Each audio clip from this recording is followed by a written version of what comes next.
싱가포르 여성이 3년을 기다려 온 한국에서 생면부지 아저씨들에게 밥을 얻어먹고 차까지 얻어탄 이유.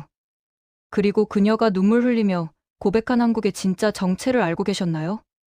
솔직히 말씀드리면 이 이야기 처음 봤을 때 저도 좀 믿기지 않았거든요. 아니, 요즘 세상에 모르는 외국인한테 밥 사주고 차 태워주고 하루 종일 가이드까지 해준다고요? 그것도 아무런 데가 없이요? 근데 이게 진짜 일어난 일이에요. 그것도 한국에서는 그냥 일상적으로 벌어지는 흔한 일이라는 거죠. 자, 일단 이 싱가포르 여성분의 배경부터 좀 알아야 할 것 같은데요. 이분이 한국을 얼마나 좋아했냐면요. 3년 동안 오직 한 곳만 바라보며 준비했대요. 3년이에요, 3년. 요즘 사람들이 뭐 하나에 3년씩 집중하는 게 가능하기나 한가요? 근데 이분은 그 긴 시간 동안 오직 한국, 그것도 설악산만 꿈꾸며 버텨왔다는 거죠. 이게 얼마나 대단한 건지 아세요? 싱가포르가 어떤 나라인지 잠깐 볼까요? 일단 1인당 국민소득이 우리보다 높은 선진국이거든요. 동남아시아의 금융허브고 전 세계 부자들이 몰려드는 곳이에요. 거기 살면서 여행 가고 싶은 데가 얼마나 많겠어요? 유럽, 미국, 일본, 호주 뭐 안 가본 데가 없을 정도로 여행 다니기 좋은 나라 아니에요? 근데 이분은 그 모든 선택지를 제쳐두고 오직 한국만 바라봤다는 거예요. 그것도 서울이나 부산 같은 대도시가 아니라 설악산이라는 자연을 보러 왔다는 게 포인트거든요. 이게 뭘 의미하는지 아세요? 한국의 자연이 이미 전 세계적으로 그 가치를 인정받고 있다는 거예요. K-팝이나 K-드라마 때문에 한국 오는 외국인들 많잖아요? 근데 이분은 그런 거 다 제쳐두고 순수하게 한국의 자연 그 자체를 보고 싶어서 온 거라고요. 그런데 말이죠. 3년을 기다린 첫날이 어땠냐면요. 차가운 비가 내리고 거리는 텅 비어 있었대요. 그녀의 입에서 나온 말이 뭐였는지 아세요? 주둔 도시 같다였어요. 아, 진짜 가슴이 찢어지는 것 같지 않나요? 3년을 손꼽아 기다렸는데 막상 도착하니까 날씨는 꿀꿀하고 사람은 없고 평생의 꿈이 시작부터 무너지는 느낌이었을 거 아니에요. 게다가 여행의 하이라이트였던 설악산 등반마저 포기해야 할지도 모른다는 절망감까지 겹쳤다니까요. 상상해보세요. 3년 동안 설악산 사진 보면서 나도 저기 가면 진짜 행복할 거야 라고 다짐했을 텐데 그게 물거품이 될 뻔했다는 거잖아요. 이 정도면 진짜 울면서 싱가포르행 비행기표 끊을 수도 있었던 상황이거든요. 근데 이분이 뭘 했냐면요. 간절히 기도했대요. 그냥 포기하는 게 아니라 마지막까지 희망을 놓지 않은 거죠. 그리고 다음날 아침 진짜 기적이 일어났어요. 거짓말처럼 하늘이 맑게 갠 거예요. 이게 우연일까요? 아니면 한국이 그녀의 간절함에 응답한 걸까요? 저는 후자라고 생각하거든요. 한국은 진심으로 한국을 사랑하는 사람들에게는 절대 냉정하지 않거든요. 그녀는 서둘러 설악산으로 향해요. 근데 한국의 3대 명산이 그렇게 쉽게 허락할 리가 없잖아요? 상상을 초월하는 가파른 경사, 숨이 턱까지 차오르는 끝없는 계단. 외국인이 감당하기엔 진짜 지옥 같은 코스였을 거예요. 몸은 땀으로 흠뻑 젖고 추위에 머리까지 아파오는 극한의 상황이었대요. 여기서 잠깐 외국 등산 문화랑 비교를 좀 해볼게요. 외국에서는 등산이 뭐예요? 그냥 개인의 취미생활이거든요. 혼자 조용히 자연을 즐기다 내려오는 거예요. 다른 사람한테 말 거는 것 자체가 실례고 음식 나눠주는 건 상상도 못하는 문화예요. 특히 서구권에서는 개인주의가 극도로 발달해 있어서 모르는 사람한테 말 한마디 거는 것도 부담스러워하거든요. 근데 한국은요? 완전히 다른 차원이에요. 지쳐서 쉬고 있는 그녀에게 한 아저씨가 먼저 말을 걸면서 작은 귤 하나를 건네는 거예요. 이게 얼마나 대단한 건지 아세요? 외국인이잖아요. 언어도 안 통하고 처음 보는 사람이에요. 근데 그냥 지쳐 보이니까 귤을 주는 거예요. 아무런 대가 없이요. 이 장면에서 드러나는 한국 문화의 본질이 뭔지 아세요? 바로 공동체 의식이거든요. 한국 사람들은 산에 오르는 것을 개인의 성취가 아니라 함께하는 경험으로 받아들여요. 그래서 모르는 사람이어도 같은 산을 오르고 있다는 것만으로 동질감을 느끼고 자연스럽게 도움을 주는 거예요. 이게 몇천 년 동안 이어져 온 한국의 공동체 문화라고요. 그리고 그 아저씨가 그녀에게 뭐라고 했는지 아세요? 한국말 잘하고 있어요 라고 격려해줬대요. 실제로는 한국말 엄청 서툴었을 거 아니에요. 근데 그냥 기분 좋으라고, 힘내라고 그렇게 말해준 거죠. 이게 한국인의 정서거든요. 외국인이 한국말 한마디만 해도 와 진짜 잘한다면서 극찬해주잖아요. 이게 그냥 립서비스가 아니라 진심으로 응원하는 마음에서 나오는 거예요. 싱가포르 여성분이 귤 받고 격려받고 다시 힘내서 올라가요. 그리고 드디어 대청봉 정상에 도착하는 거죠. 근데 정상의 날씨가 어땠냐면요. 사도의 추위에 살을 내는 강풍이 불었대요. 몸을 가누기조차 힘든 상황이었다는 거예요. 해발 1708m의 대청봉이 어디예요? 한국에서 세 번째로 높은 봉우리거든요. 거기 겨울에 올라가면 진짜 남극 탐험하는 기분이에요. 그런데 바로 그 순간이요. 제가 이 영상을 만들면서 가장 소름 돋았던 장면이거든요. 아까 귤 줬던 그 아저씨들이 그녀를 부르는 거예요. 그리고는 배낭에서 마치 마법처럼 음식을 꺼내놓기 시작하는 거죠. 삶은 계란, 단팥빵, 삼각김밥, 그리고 영하의 추위 속에서 무엇과도 바꿀 수 없는 뜨거운 믹스 커피 한 잔까지요. 아니 잠깐만요. 이게 말이 돼요? 정상까지 올라가는 것도 힘든데 그 무거운 음식들을 다 챙겨서 올라간 거잖아요.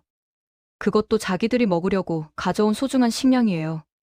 산 정상에서는 돈 주고도 못 사는 게 음식이거든요. 근데 그걸 생면부지의 외국인한테 아낌없이 나눠주는 거예요. 아무런 대가도 바라지 않고요. 외국에서는 절대 상상도 못할 일이에요. 유럽이나 미국 등산로에서 이런 일이 일어날 확률이 얼마나 될까요? 제로에 가깝죠. 개인주의 문화권에서는 자기가 가져온 음식은 철저하게 자기 것이거든요. 나눠주는 문화 자체가 없어요. 혹시나 나눠준다 해도 그건 엄청난 선행으로 여겨지는 일이고요. 근데 한국에서는요? 이게 그냥 일상이에요. 특히 등산 문화에서는 음식 나눠 먹는 게 너무나 자연스러운 거거든요. 심지어 소금까지 챙겨서 여기다 찍어 먹으면 훨씬 더 맛있어요 라고 알려주잖아요. 이 디테일 좀 보세요. 그냥 음식만 주는 게 아니라 어떻게 먹으면 더 맛있는지까지 알려주는 거예요. 이게 한국인의 배려심이거든요. 생각해보세요. 영하의 추위에 강풍이 부는 산 정상에서 마시는 뜨거운 믹스. 커피 한 잔이 얼마나 소중했겠어요? 그건 단순한 커피가 아니에요. 그건 한국인의 따뜻한 마음이 담긴 온기였던 거죠. 몸이 아니라 마음을 녹여주는 커피였던 거라고요. 이 장면을 보면서 저는 한국의 정체성에 대해 다시 한번 생각하게 됐어요. 한국이 왜 전 세계적으로 사랑받는지, K컬처가 왜 이렇게 빠르게 확산되는지, 그 근본적인 이유가 바로 여기에 있는 것 같거든요. 한국인은 타인의 고통을 그냥 지나치지 못해요. 모르는 사람이어도 외국인이어도 언어가 안 통해도 상관없이 도움을 주는 게 DNA에 새겨진 민족성인 거예요. 이게 몇천 년 농경 사회를 거치면서 형성된 문화적 유산이거든요. 벼농사를 지으려면 혼자서는 절대 안 돼요. 모내기 할 때도 추수할 때도 마을 사람들이 다 같이 도와야 하거든요. 그렇게 서로 돕고 살아야 했던 역사가 수천 년 쌓이면서 한국인의 유전자에 각인된 거예요. 어려운 사람 보면 도와야 한다는 것이요. 반면 서구 문화는 어떻게 형성됐나요? 목축업과 수렵사회를 기반으로 했잖아요. 목축은 개인이나 소규모 가족 단위로 가능해요. 서로 도움 없이도 생존이 가능한 구조였던 거죠. 그러다 보니 개인주의가 발달한 거고요. 좋다 나쁘다의 문제가 아니라 생존 방식의 차이가 문화의 차이를 만든 거예요. 근데 현대 사회에서 어떤 문화가 더 경쟁력이 있을까요? 당연히 공동체 문화죠. 코로나19 때 봤잖아요. 한국은 방역에 성공했고 서구는 대혼란에 빠졌어요. 왜요? 한국은 다 같이 마스크 쓰고 거리 두기 하면 우리 모두 살 수 있다는 공동체 의식이 작동했고 서구는 내 자유를 침해하지 마라는 개인주의가 방역을 방해했거든요. 다시 이야기로 돌아와서요. 정상에서의 따뜻한 기억을 안고 그녀는 하산을 시작해요. 근데 문제가 뭐였냐면요. 등반을 너무 늦게 시작한 거예요. 그래서 하산할 때는 이미 칠흑 같은 어둠이 내려앉은 거죠. 핸드폰 불빛 하나에 의지한 채 미끄러지고 넘어지면서 진짜 위험한 순간들을 마주했대요. 밤에 산길을 내려온다는 게 얼마나 위험한지 아세요? 특히 설악산 같은 곳은 경사가 가파르고 돌부리도 많아서 낮에도 조심해야 하는데 밤에는 진짜 생명이 위험할 수 있거든요. 실제로 매년 야간 산행 중 사고가 발생하는 게 한두 건이 아니에요. 외국인이 혼자서 그런 상황에 처했다면 진짜 공포 그 자체였을 거예요. 그런데 마침내 등산로 입구에 도착한 그녀가 뭘 했냐면요. 지나가는 차를 얻어 타게 돼요. 여기서부터가 진짜 본격적인 한국인의 친절 페스티벌이 시작되는 거거든요. 차를 세워준 사람들이 단순히 숙소까지만 데려다 주는 게 아니었어요. 지친 그녀를 보고 먼저 배고프지 않아요? 라고 물어보면서 속초의 맛집으로 데려간 거예요. 잠깐만요. 이게 정상인가요? 길에서 우연히 만난 외국인을 차에 태워주는 것도 대단한데 그걸 넘어서 식당까지 데려가서 밥을 사준다고요? 이게 영화 시나리오예요. 현실이에요. 근데 이게 한국에서는 실제로 일어나는 일이라니까요. 싱싱한 회덮밥과 펄펄 끓는 전복죽, 그리고 오징어 순대까지 대접했대요. 회덮밥이 얼마나 비싼지 아세요? 속초에서 싱싱한 회덮밥이면 최소 2만 원은 넘거든요. 전복죽도 만만치 않아요. 오징어 순대까지 하면 1인당 5만 원은 우습게 넘는 식사였을 거예요. 근데 그걸 처음 만난 외국인한테 아낌없이 사주는 거예요.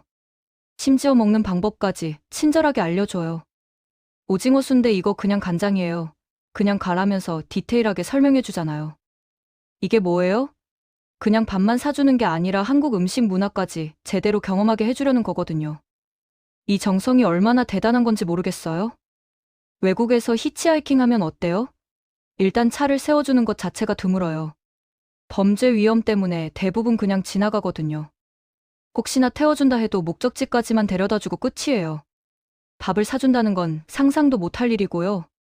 근데 한국에서는 이게 자연스럽게 일어나는 거예요.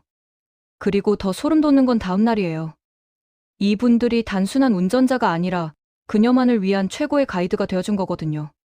함께 강릉으로 떠나서 오죽헌을 구경시켜주고 한국의 역사와 문화를 함께 알아가는 거예요. 신사임당과 율곡 이이가 누군지, 그들이 한국 역사에서 어떤 의미를 가지는지 친절하게 설명해줬을 거 아니에요. 오죽헌이 어떤 곳인지 아세요? 5천 원권 지폐에 나오는 율곡 이이가 태어난 곳이고 5만 원권에 나오는 신사임당이 살던 곳이거든요. 한국 돈 자체가 역사 교과서인 셈이죠.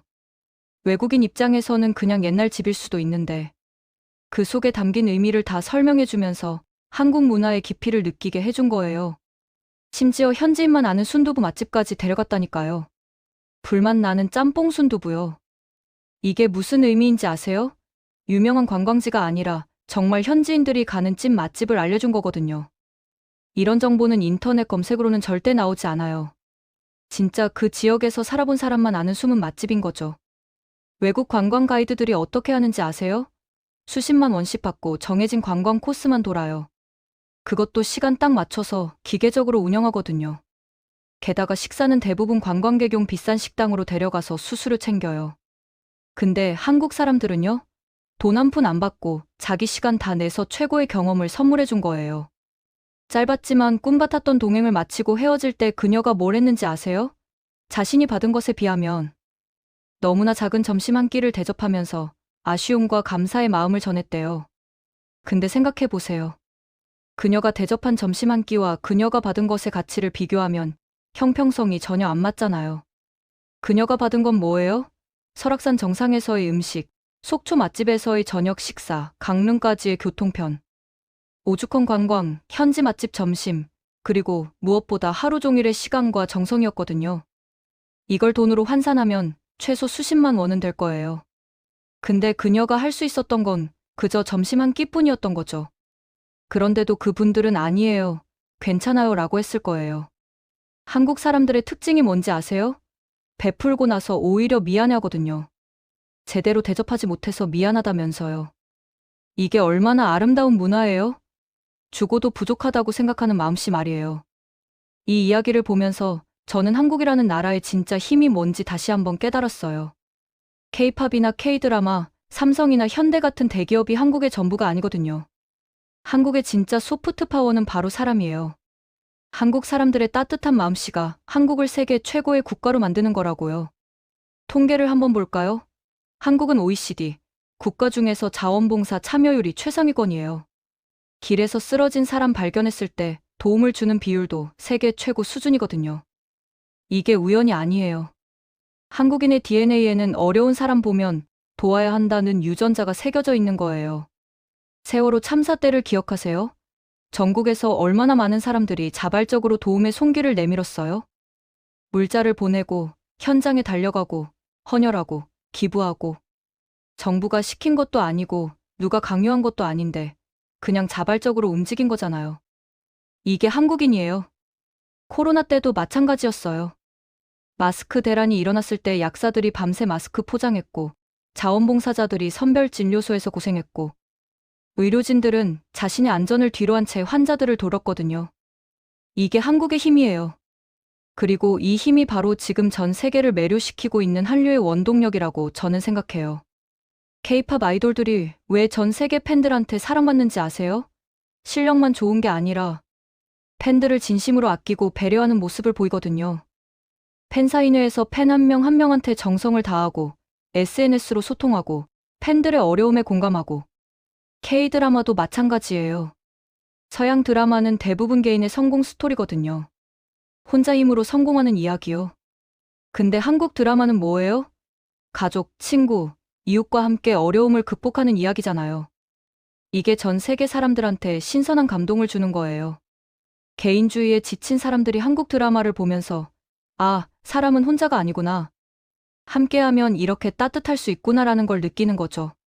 한국 음식도 생각해보세요. 혼자 먹는 음식이 거의 없잖아요. 삼겹살, 김치찌개, 해물탕 다 같이 나눠 먹는 음식이에요. 심지어 국밥도 반찬은 다 같이 떠먹거든요. 이게 한국 음식 문화의 본질이에요. 혼밥이 유행한다고는 하지만 여전히 한국인들은 같이 먹는 걸 선호하거든요. 반면 서양 음식은 어때요? 개인 접시에 따로따로 담아서 먹잖아요. 스테이크, 파스타, 샐러드 전부 1인분씩 나오고 절대 나눠 먹지 않아요. 이게 문화의 차이예요. 한국은 공유와 나눔의 문화고 서양은 개인과 소유의 문화인 거죠. 그래서 외국인들이 한국에 와서 가장 놀라는 게 뭔지 아세요? 모르는 사람이 말을 건다는 거예요. 길 물어보면 친절하게 알려줄 뿐만 아니라 직접 데려다 주기까지 하거든요. 식당에서 혼자 밥 먹고 있으면 옆 테이블 아줌마가 반찬 하나 더 시켜주고, 편의점에서 물건 살 때 돈이 모자라면 옆 사람이 대신 내주고, 이런 일들이 한국에서는 그냥 일상인데 외국인들은 이걸 보고 컬처 쇼크를 받는 거예요. 세상에 이런 나라가 있다니라면서요. SNS에 올리면 댓글이 수천 개씩 달리고 나도 한국 가고 싶다는 반응이 폭발하거든요. 실제로 유튜브에 Korean Kindness라고 검색해보세요. 외국인들이 한국에서 경험한 친절에 대한 영상이 수백 개가 넘어요. 그것도 전부 실제 경험담이에요. 조작이나 연출이 아니라 정말로 일어난 일들이라고요. 어떤 외국인은 지갑을 잃어버렸는데 주운 한국인이 경찰서에 맡기고 연락처까지 남겨놔서 되찾았다는 이야기. 어떤 외국인은 길을 잃었는데 한국인이 차로 30분 거리를 직접 데려다줬다는 이야기. 어떤 외국인은 병원에 입원했는데 옆 병상 환자 가족이 매일 음식을 챙겨줬다는 이야기. 이런 게 한두 개가 아니라 수백 개가 넘는다고요. 재밌게 보셨다면 구독과 좋아요, 알림 설정 부탁드립니다.